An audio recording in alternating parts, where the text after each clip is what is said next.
8. A gangster's mistake. In October 2021, a gangster accidentally shot and killed his friend in a car as they were getting ready to go on a ride-out to attack some rivals in West London.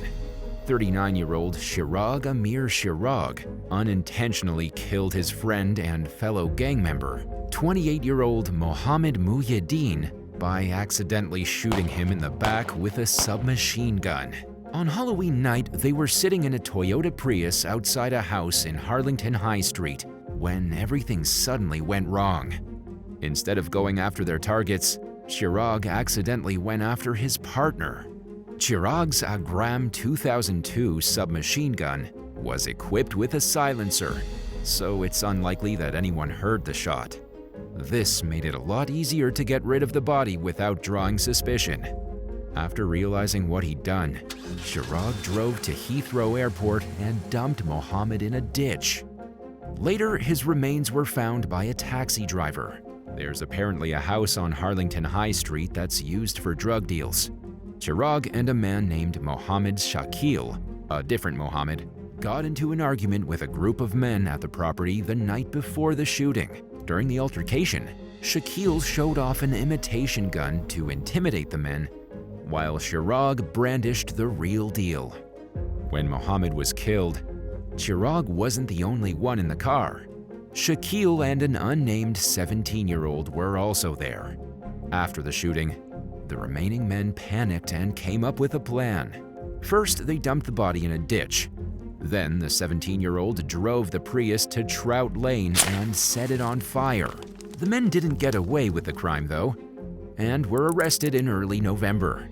Their 17-year-old accomplice was apprehended 4 days later. Chirag was convicted of manslaughter and possession of a firearm with intent to endanger life. Shakil pleaded guilty to possession of an imitation firearm with intent to cause fear of violence. They were both also found guilty of perverting the course of justice. All 3 men involved in 28-year-old Mohammed Muhyiddin's death will be sentenced in February 2023. 7. Selfie with stolen goods. In July 2014, a woman stole jewelry and a dress from a boutique in southern Illinois. She got caught for the crime after posting about it on Facebook. Some people think a selfie is worth 1,000 words, but the photo posted by 27-year-old Danielle Saxton spoke only one: guilty. The woman stole from Morty's boutique in West Frankfort and was sure she'd gotten away with it.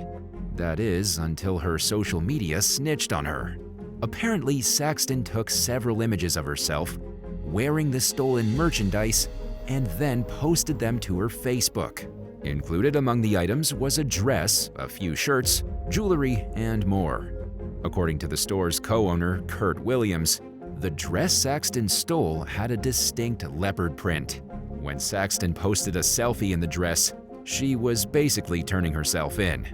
Williams told local news station WSIL-TV that she saw Saxton leave the shop with the stolen items as she was coming to work that day.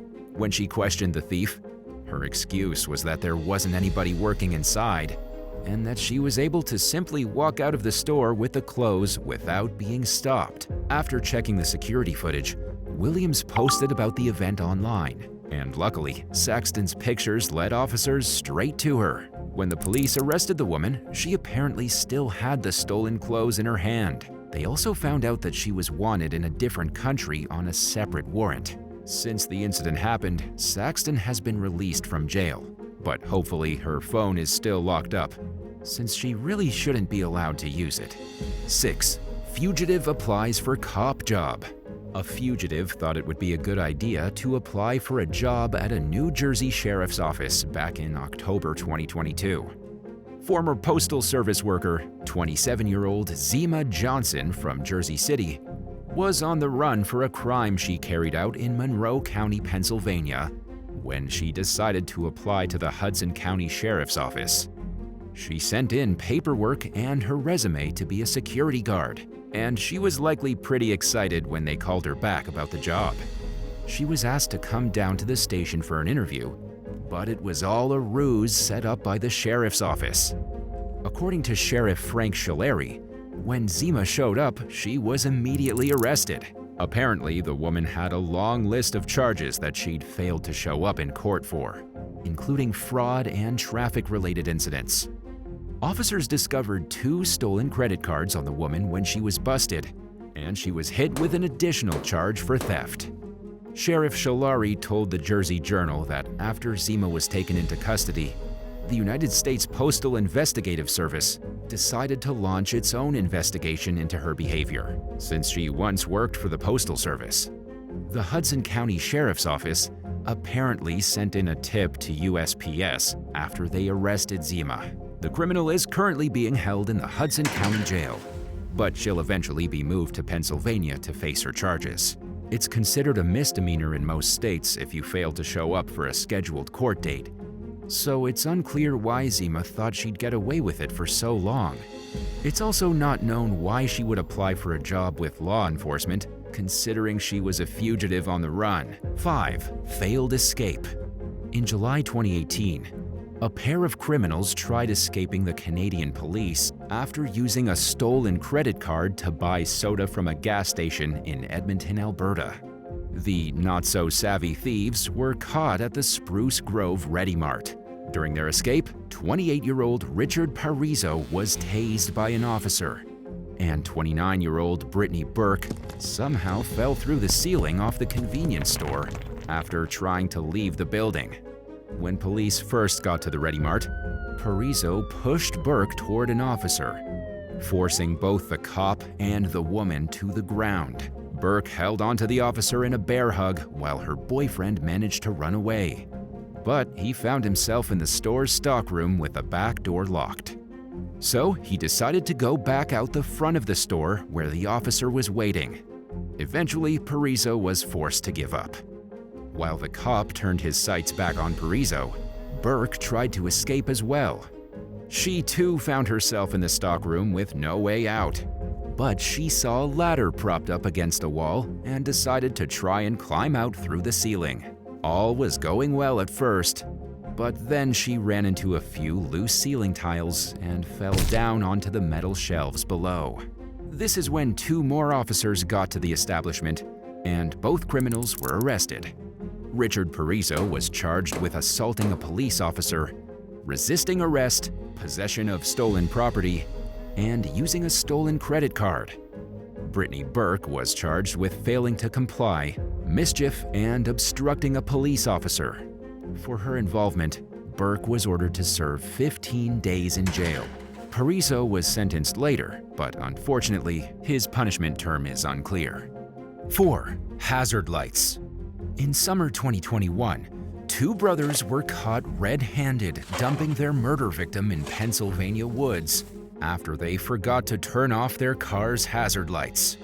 The New Jersey teenagers were charged with criminal homicide after police found them dumping the body.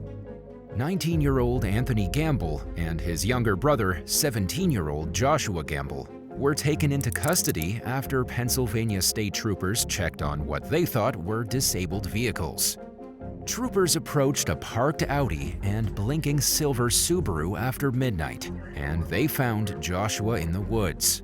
According to a statement from prosecutors, he was wearing a glove on one of his hands, and his shoes were bloody.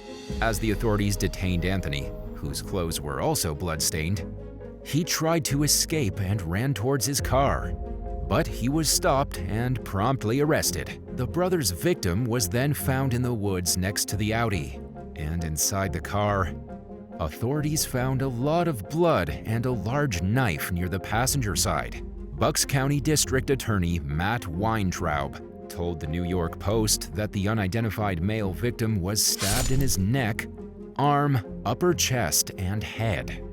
The murder weapon, both of the brothers' cars, and the victim's body were all within 100 feet or 30 meters of each other.